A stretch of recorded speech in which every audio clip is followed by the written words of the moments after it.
চলো আজকে আমরা নতুন জিনিস শিখবো। কি জিনিস? নতুন জিনিস। আমরা আলিফ বা তা সব করে নিয়েছি তো, এর অন্য অন্য রূপ আছে। এর কি আছে? অন্য অন্য রূপ আছে। মানে কোরআন শরীফ পড়তে গেলে আমাদের অনেক জায়গায় অনেক রকম ভাবে আলিফ থাকে, ঠিক আছে? সেগুলো আমরা দেখবো কি কি রকম ভাবে থাকে, বুঝতে পেরেছ? চলো, এটা কি?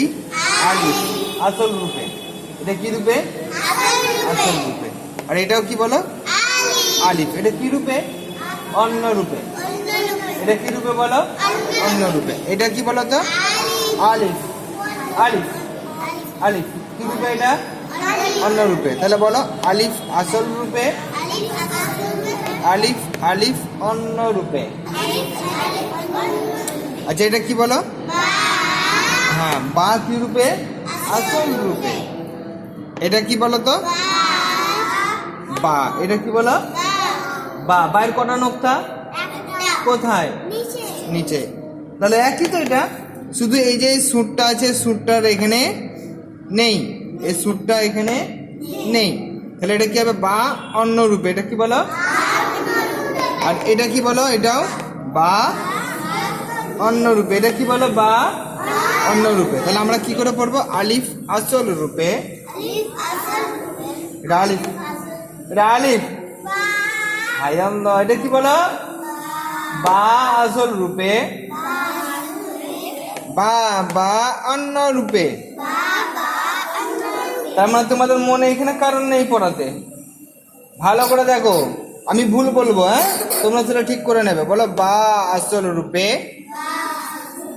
বা বা অন্য রূপে, তা আসল রূপে। কেন তা হবে? এটা কটা নোক্তা আছে? কোথায়? উপরে। ওই জন্য কি হবে? এটা তা। তা কি রূপে বলো? তা আসল রূপে, তা তা অন্য রূপে। এই একটা তা, এটা কি রূপে? অন্য রূপে। এটা কি রূপে? অন্য রূপে। তাটা কি রূপে? অন্য রূপে। কারণ এটা আসল রূপ। এটা দেখো দুটো সুর আছে না? দুটো সুর আছে, কিন্তু এটার কটা সুর আছে? একটা আছে, বুঝতে পারছো? তাহলে কি হবে?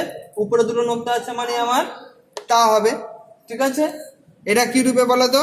এটাও তা অন্য রূপে। এটা কি রূপে? অন্য রূপে। এইখানে হয়তো অন্য আর একটা নোক্তা হলে কি হয়ে যাবে? বা হয়ে যাবে, বুঝতে পেরেছো? উপরে হলে নুন হয়ে যাবে, এরকম ভাবে সব হবে। তাহলে এটা কি? তাটা অন্য অন্য রূপে। এটাও দেখো সা আসল রূপে। এটা কি বলো? সা সা আসল রূপে, সা সা অন্য রূপে। একই।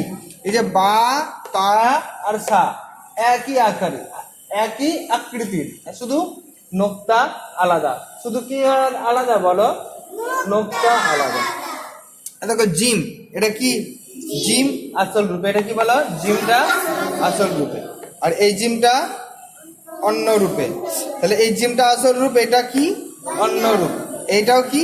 জিম অন্য রূপে। তাহলে জিম আসল রূপে, জিম জিম অন্য রূপে। বলো হা আসল রূপে, হা হা অন্য রূপে।